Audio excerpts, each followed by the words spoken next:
Salut, c'est la fin, on se retrouve pour une nouvelle vidéo Lego Review. Aujourd'hui du 771 803 dans la gamme Lego Ninjago Dragon Rising sorti en janvier 2024. Je veux bien évidemment parler du Dragon Rebelle Darin.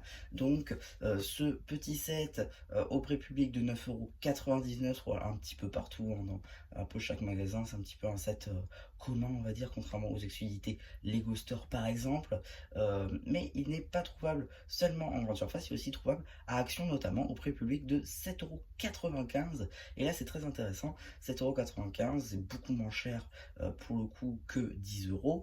Ça fait quand même économiser pas mal d'argent. Et si vous voulez prendre les trois, ils sont aussi disponibles à Action. Donc n'hésitez pas, si vous voulez prendre les trois, c'est plutôt cool de pouvoir les avoir à ce prix là. Donc on va pouvoir faire la review en commençant tout d'abord par les figurines. Ici, vous avez la figurine Darin du Dragon Rebelle. Alors pour le coup, cette figurine n'a une petite différence, n'a qu'une petite différence avec sa figurine sortie le même jour, en janvier donc 2024. Le set à 15 € avec le robot élémentaire de Harin dans la gamme 4+, avec aussi un Garilou d'ailleurs. C'est l'armure de 2012 donc, qui revient avec ces figurines là. C'est assez appréciable. Le masque, le même moule que les autres pour les mecs élémentaires, mais cette fois-ci avec de nouvelles couleurs. Ce jeu Flame Yellow et le Warm Gold évidemment.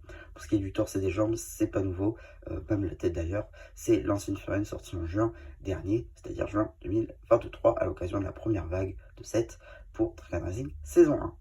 Pour ce qui est de l'arrière de la figurine, pas de surprise, mis à part le petit bandeau doré qui change un petit peu, c'est plutôt appréciable. Voilà pour ce qui est de la tête, et pour l'accessoire, ce sera une simple épée dorée. Ici, vous avez la figurine du guerrier au masque de loup. Donc cette figurine n'est pas du tout exclusive, hein, on la retrouve pour le coup dans pas mal de sets, et dans cette configuration, pardon, exactement, dans le robot élémentaire de la Terre de Cole notamment. Voilà, c'est la même configuration, que ce soit l'arme ou la figurine en elle-même. La figurine est trouvable dans pas mal d'autres sets, même s'il n'y a pas exactement cette arme-là. Elle est aussi disponible aussi avec des griffes, notamment bien dans la technique Dragon Rebelle de Nia. Voilà, c'est pas du tout exclusif, mais bon, on va quand même faire le tour rapidement. Parce que mine de rien, on l'a déjà pas mal vu sur la chaîne. Donc du coup, ici, vous avez le dos de la figue. Ici, la première expression faciale. Et juste là, la seconde. Donc voilà, donc on fait le tour des deux figurines. On va pouvoir donc regarder le set un peu plus attentivement, un peu plus près aussi. Donc tout d'abord, la construction va se faire comme ceci. On va avoir les pièces dorées juste là, qui sont communes aux trois variantes, c'est-à-dire Arène, donc ici, Kai, ainsi que Nia. On va avoir la même construction avec une plate de par de là, des tailles biseautées de par deux de la couleur du ninja, ainsi que les petites accroches un par deux comme ça avec les crochets sur les côtés pour accrocher les ailes. Les ailes qui sont communs aussi à Ryu, en plus des deux autres variantes, mais avec un recolor à chaque fois, là pour le coup en jaune transparent plus ce Flame Yellow. Pour ce qui est des griffes, je vous l'avais dit dans la review de Kai ainsi que de Nia, mais les griffes changent avec Arin. Voilà, on a des petites accroches comme ça avec le cylindre et plus une petite griffe au bout. Effectivement, maintenant on va pouvoir aussi apercevoir le petit moule de tête qui est lui aussi une exclusivité à ce set, dans la mesure où eh bien, le bleu est pour Nia, était exclusif à Nia, le rouge est exclusif à Kai, et le doré sera bientôt exclusif à la vie du tournoi qui sortira le 1er juin 2024. Si on soulève la tête, on va pouvoir apercevoir un noyau d'énergie vert. Alors, c'est peut-être ma mémoire qui me joue des tours, mais je trouve que le noyau est un peu foncé. Enfin, je sais pas, il est plus foncé que d'habitude, j'ai l'impression. C'est peut-être moi, mais je sais pas. Donc, je vais quand même vérifier. Je vous mettrai au montage si c'est exactement le même que dans le tourbillon. Le pouvoir Spinjitzu de l'œil, le tourbillon, je crois. Voilà, je vous le dirai.